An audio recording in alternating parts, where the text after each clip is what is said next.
Hi hello నమస్తే, this is Gagan. Welcome back to my channel Parigi యువకుడు. ఈ రోజు మనం సెషన్ లో భాగంగా ఒక ఇంపార్టెంట్ కాన్సెప్ట్ నేర్చుకోబోతున్నాము. నచ్చితే సబ్స్క్రైబ్ చేయండి, లైక్ చేయండి, కామెంట్ చేయడం మర్చిపోవద్దు. ఇది 10th క్లాస్ లో ప్రోగ్రెషన్ కి సంబంధించినటువంటి టాపిక్.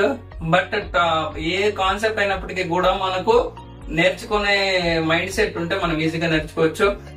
ఓన్ గాను నువ్వు విద్యార్థి అయినటువంటి వాడు ఓన్ గాను నేర్చుకుంటాడు. అదే విధంగా స్టూడెంట్ సహాయంతో, ఫ్రెండ్స్ సహాయం కావచ్చు, టీచర్ సహాయం కావచ్చు, పేరెంట్స్ సహాయం కావచ్చు, తనకున్నటువంటి జ్ఞానం ఆధారంగా కొంతవరకే నేర్చుకుంటాడు. అదే విధంగా ఫ్రెండ్స్ సహకారం గాని, పేరెంట్స్ సహకారం గాని ఇంకొద్దిగా ఎక్కువ నేర్చుకోవడం ఏమంటామంటే ZPD అంటాము. సైకాలజీలో జోన్ ఆఫ్ ప్రాక్సిమల్ డెవలప్మెంట్ అని ఒక ఫేమస్ సైకాలజిస్ట్ అనేటువంటి వాళ్ళు దీన్ని డిస్కస్ చేసుకున్నారు. ఓకే, అది ఎందుకు మనకు అదంతా లొల్లి అనుకుంటే 1+ క్లాస్ వచ్చేస్తే 1+, 2+, 3+, 4+, 5+ and 6+ and so on up to 10 అని క్వశ్చన్ నెంబర్ ఇచ్చినాడు. ఇక్కడ 1 to 10 అనేది కంటిన్యూస్ నెంబర్స్, అవి న్యాచురల్ నెంబర్స్ లాగా ఉన్నాయి చూడడానికి. ఇదన్నిటిని యాడ్ చేసుకుంటే కొద్దిగా కష్టపడితే మనకు answer we will get the solution ఎంత అంటే 55 వస్తుంది. 1 + 2 3, 3 + 3 6, 6 + 4 10, 10 5 15, 15 6 21, 21 + 7 28, 28 + 10 38, again 30 which is equals to 38 + 17 55. ఇలా మనకు ఈ విధంగా చేసుకోకపోతే మనకు సొల్యూషన్ అనేది ప్రాబ్లమాటిక్ అవుతుంది. ఇక్కడ కేర్ఫుల్ గా అబ్జర్వ్ చేస్తే ఇవి ఎలా ఉన్నాయి, కంటిన్యూస్ గా ఉన్నాయి. ఈ కంటిన్యూస్ గా ఉంటే మనం ఏ విధంగా మన ఫార్ములా ఉందంటే A + L/2 n × A + L/2 అనేది ఒక ఫార్ములా ఉంది. ఇక్కడ n అంటే లాస్ట్ టర్మ్, n అంటే number of terms in the, ఎన్ని టర్మ్స్ ఉన్నాయి ఇచ్చినటువంటి ప్రాబ్లం లో అంటే 10, ఏ అంటే ఫస్ట్ టర్మ్ ప్లస్ ఎల్ అంటే లాస్ట్ టర్మ్ డివైడెడ్ బై 2. ఇది ఎప్పుడు ఫార్ములా యూజ్ చేయాలంటే మనకు ఇచ్చినటువంటి ప్రాబ్లమ్ అనేది కంటిన్యూస్ నెంబర్స్ ఉంటే మనకు ఈ ఫార్ములా అప్లై చేయొచ్చు.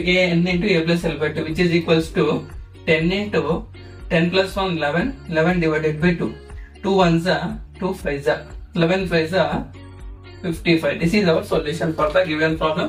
ఈ విధంగా సాల్వ్ చేయొచ్చు. ఇప్పుడు సెకండ్ ప్రాబ్లం అబ్జర్వ్ చేయండి.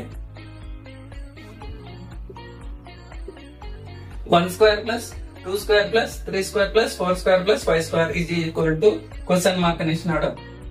ఇక్కడ సమ్ ఆఫ్ ఫస్ట్ అని న్యాచురల్ నంబర్స్ ఇవి అబ్జర్వ్ చేస్తే సమ్ ఆఫ్ ఇక్కడ స్క్వేర్స్ లేకుండా పవర్ వాల్యూ 1 ఉంది. ఇక్కడ చూసే పవర్ 2 ఉంది, ఇక్కడ చూసే పవర్ 3 ఉంది. Some of first natural numbers. ఇక్కడ సెకండ్ అబ్జర్వేషన్ చేస్తే ఇవి కూడా కంటిన్యూస్ లాగానే ఉన్నాయి. కొద్దిగా మైండ్ పెట్టి ఆలోచిస్తే 1² 1, 2² 4, 3² 9, 4² 16, 5² 25 అన్ని యాడ్ చేసుకొని పోతే 9 + 1 10, 4 + 16 అంటే 20, 20 + 10 30, 30 + 25 55. కానీ దీనికి కూడా ఒక జనరల్ ఫార్ములా అనేది ఉంది. n × n + 1 2n + 1 divided by 6. This is the formula for sum of squares of first n natural numbers. అవి కంటిన్యూస్ గానే ఉండాలా, న్యాచురల్ నంబర్స్ అనేవి అవి కూడా కంటిన్యూస్ ఉండాలా. ఓకేనా? ఇక్కడ n వాల్యూ అంటే లాస్ట్ వాల్యూ. ఎన్ని టర్మ్స్ ఉన్నాయి, మొత్తం 5 ఉన్నాయి కాబట్టి 5 × 5 + 1 ఎంత 6 × 4 5 2s 10, 10 + 1 11 divided by 6. 6 6 get cancelled, 11 5s 55. This is the solution for the given problem 55. ఈ విధంగా సెకండ్ ప్రాబ్లమ్ ని సాల్వ్ చేయొచ్చు. అదే విధంగా థర్డ్ కూడా మనం ఏ విధంగా సాల్వ్ చేయొచ్చు అంటే దీనికి కూడా ఒక ఫార్ములా ఉంది. ఇది some of cubes of n natural numbers.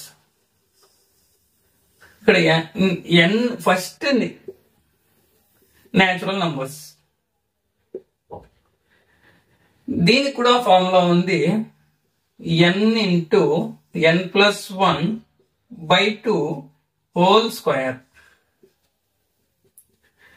ఇది దేనికి ఫార్ములా అంటే క్యూబ్స్ కి అది కంటిన్యూస్ గా ఉంటే first n natural numbers sum కడుకోవడానికి ఫార్ములా ఎంత అంటే n into n+1/2 whole square. ఇక్కడ n వాల్యూ అంటే ఎన్ని టర్మ్స్ ఉంటాయో అది n వాల్యూ అవుతుంది. 5 ఇంటూ 5+1 ఎంత 6 డివైడెడ్ బై 2 హోల్ స్క్వేర్. ఇక్కడ 2 క్యాన్సిలేషన్ చేయకూడదు. 5 6 30,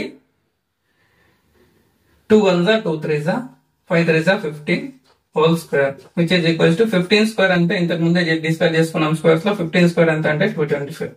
దిస్ ఈజ్ అవర్ సొల్యూషన్. మనకు నార్మల్ గా రాసుకుంటే 1 cube 1, 2 cube 8, 3 cube 27, 4 cube 16, 4 cube ఎంత 64, 5 క్యూబ్ ఎంత అంటే 125, 8 1 9, 9 7 16, 16 4 20, 20 plus 5 25, 2 carry, 2 plus 2 4, 4 plus 6 10, 10 2 12, 1 1 2, 225. This is our solution for the given problem. ఈ విధంగా మనము ఇచ్చినటువంటి ప్రాబ్లమ్స్ ని సాల్వ్ చేయొచ్చు. మనకు తెలిసినది కొంచెమే, తెలియాల్సింది కొండంత అన్నమాట. ఓకేనా? ఇది కూడా ఒక చిన్న కాన్సెప్ట్ మాత్రమే, తెలుసుకునేది చాలా ఉంది. ఓకేనా? ఏదైనా కానీ ఒక టీచర్ ద్వారానే మాత్రమే మనము మైండ్ లోకి ఎక్కించుకుంటాం అనమాట. నచ్చితే సబ్స్క్రైబ్ చేయండి. This is Gagan. Thank you.